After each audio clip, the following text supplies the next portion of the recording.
कभी भी शाम के समय, याद रखिए, जब दोनों बेलाएं मिल रही हो तो कभी भी पहली बात तो भोजन नहीं करना चाहिए। सूर्य अस्त हो रहा हो, चंद्रमा उदय हो रहा हो, कभी भी भोजन मत करिए, अपाच्य हो जाएगा, पचेगा नहीं। दूसरी बात महाराज कही गई, कभी भी दोनों बेलाओं के टाइम पर स्टडी नहीं करनी है।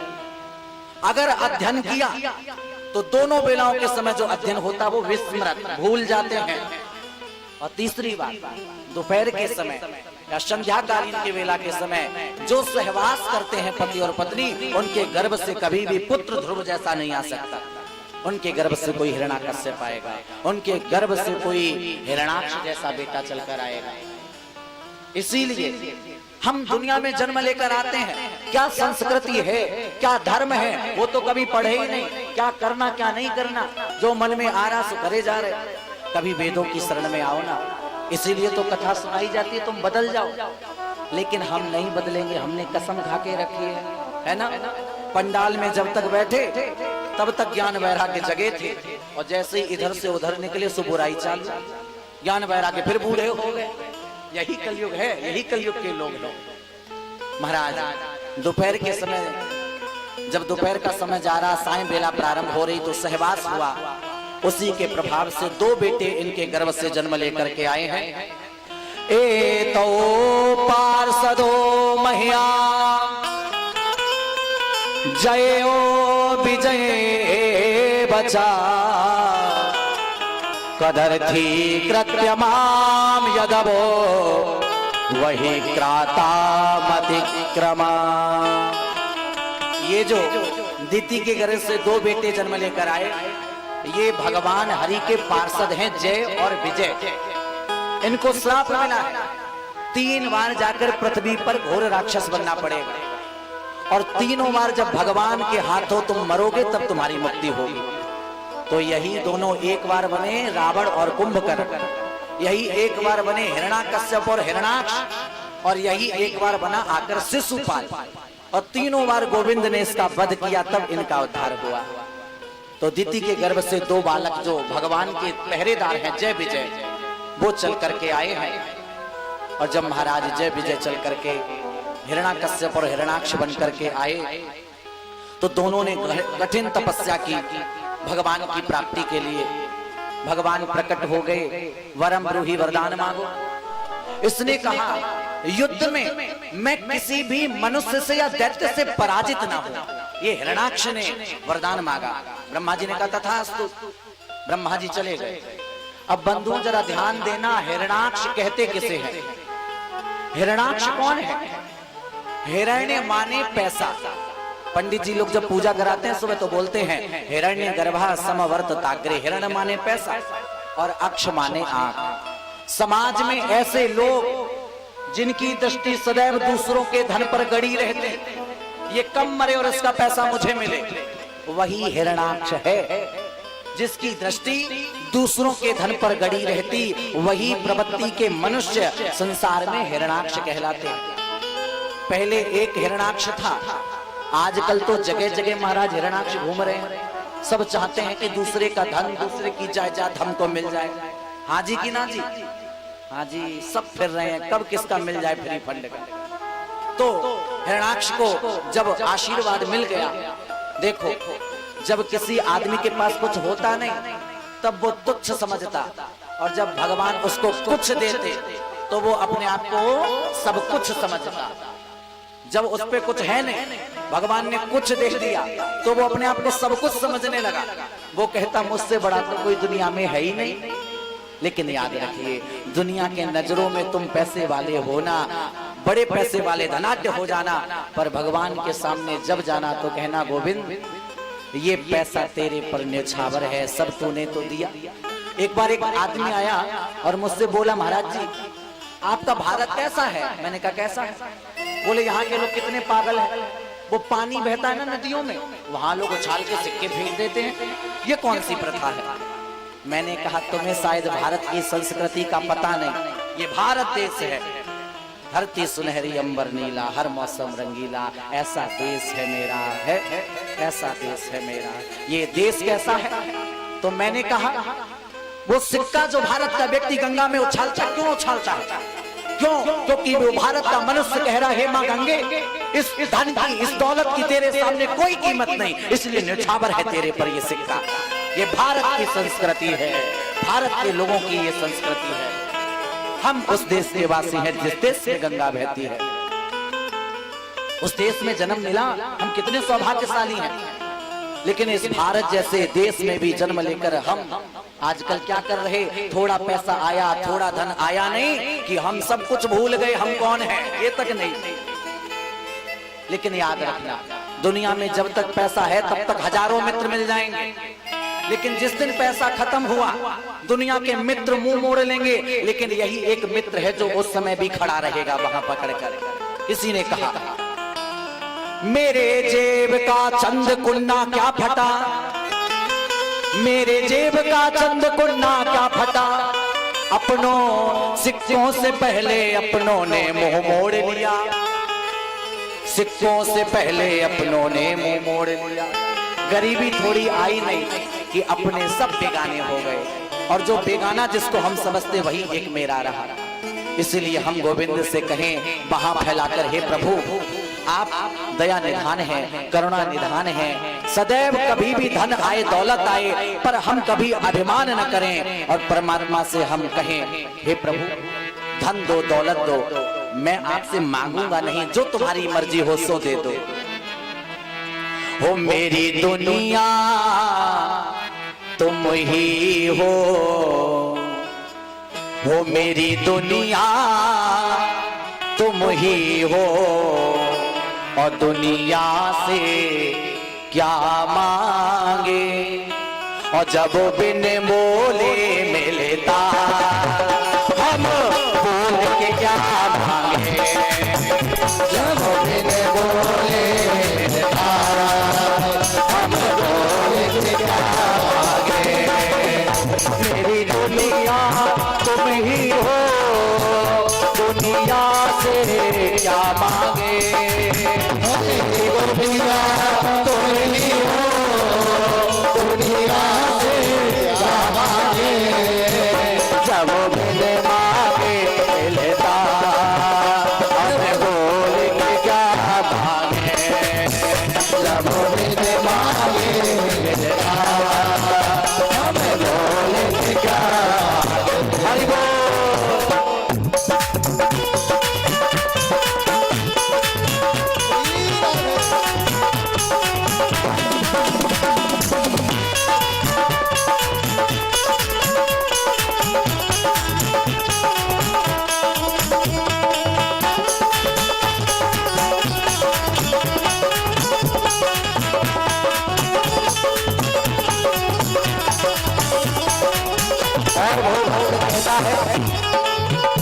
धन दौलत क्या मांगे, मुस्कान है दी तुमने, धन दौलत क्या मांगे, मुस्कान है दी तुमने, हमें खाना प्रेमियों की पहचान है दी तुमने, हमें खाना प्रेमियों है।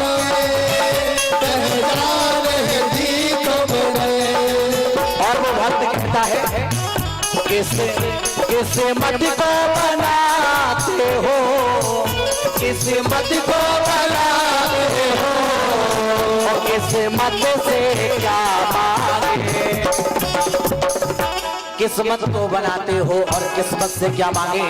तो दोनों हाथ उठाकर कहिए, जब मैंने मांगे हम बोलेंगे क्या मांगे, जब मैंने मांगे मिलेगा हम बोलेंगे क्या मांगे। मेरी दुनिया तुम ही हो, मेरी दुनिया तुम ही हो, दुनिया से क्या मांगे, दुनिया से क्या मांगे, जब मैंने मांगे मिलता